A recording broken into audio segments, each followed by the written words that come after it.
Hi guys, so in this video we're going to look at what synthesis is and how to synthesize academic sources.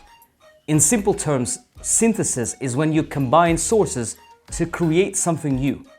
The keywords here are to create something new.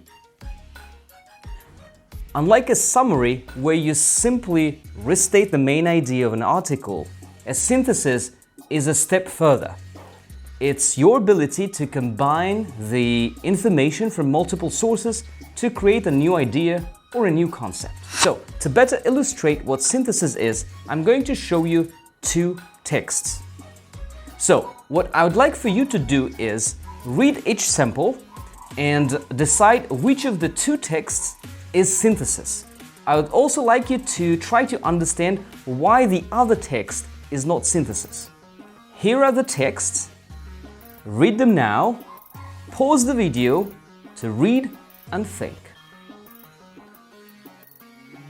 Alright, as you might have already guessed, text 1 is not an example of synthesis.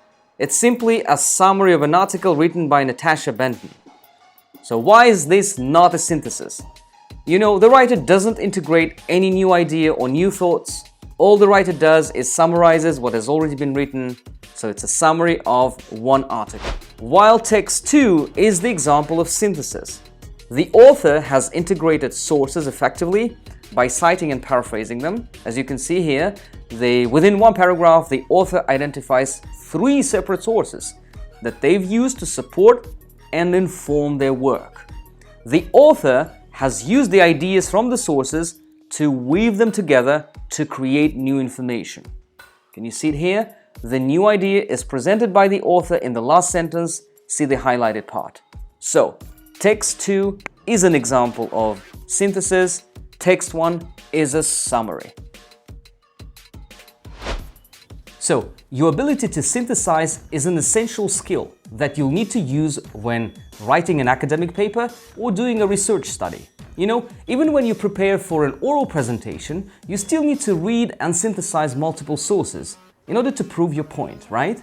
So, the ultimate part of synthesizing is to create a new idea, a new concept, or some new information, right? So, this is a particularly important skill in grad school, okay? In our class, though, we're only going to focus on the initial step of synthesizing, right? That is effectively combining sources to create a paragraph.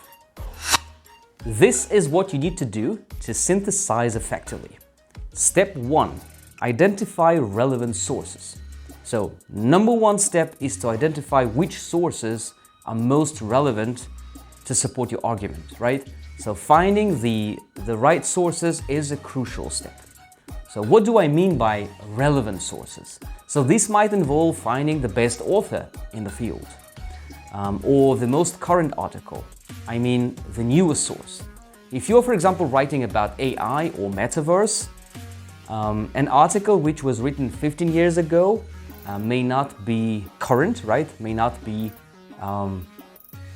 suitable for you. So you need to search for an article which has been written recently. Step number 2, you need to choose what to use from the source. So once you've identified the sources, you need to choose the parts of the sources that you will use in your writing. This may be quotes, expert opinion, research results, statistics. Remember that you must paraphrase them, right? Don't simply copy-paste the chunks from text. So paraphrase them unless you use direct quotes. So paraphrase effectively and use your own words. And step number 3, use a variety of sources. This is the key, guys. When synthesizing, you need to use multiple sources. So, because synthesis is a combination of different sources, so it's better if you try to use a variety of sources and read different perspectives. So by using different kinds of sources, you can better demonstrate your understanding of the whole issue and build your credibility. Okay, in part 2 of my video, I'd like to show you 3 examples of synthesis that I prepared for you. So let me jump in my computer and share the PowerPoint with you. So we'll continue from there. Okay, let's suppose I was writing on the topic of whether listening to audiobooks is as good as reading. So I found 3 sources on this topic, and I'm going to show you how you can synthesize the information from these sources. By the way, if you are curious to see the sources, I've put the links in the description under this video, so check them out. Okay, so when synthesizing, we could use sources to either compare or contrast information, or maybe support a point of view. Okay, so I roughly divided this into 3 possible scenarios. So scenario number 1 is when there is an agreement between the sources. Okay, so the authors basically talk about the same thing. They share the viewpoints, so they have similar ideas, right? So I'm going to show you some language here. So let's say you have 2 sources which agree on the issue.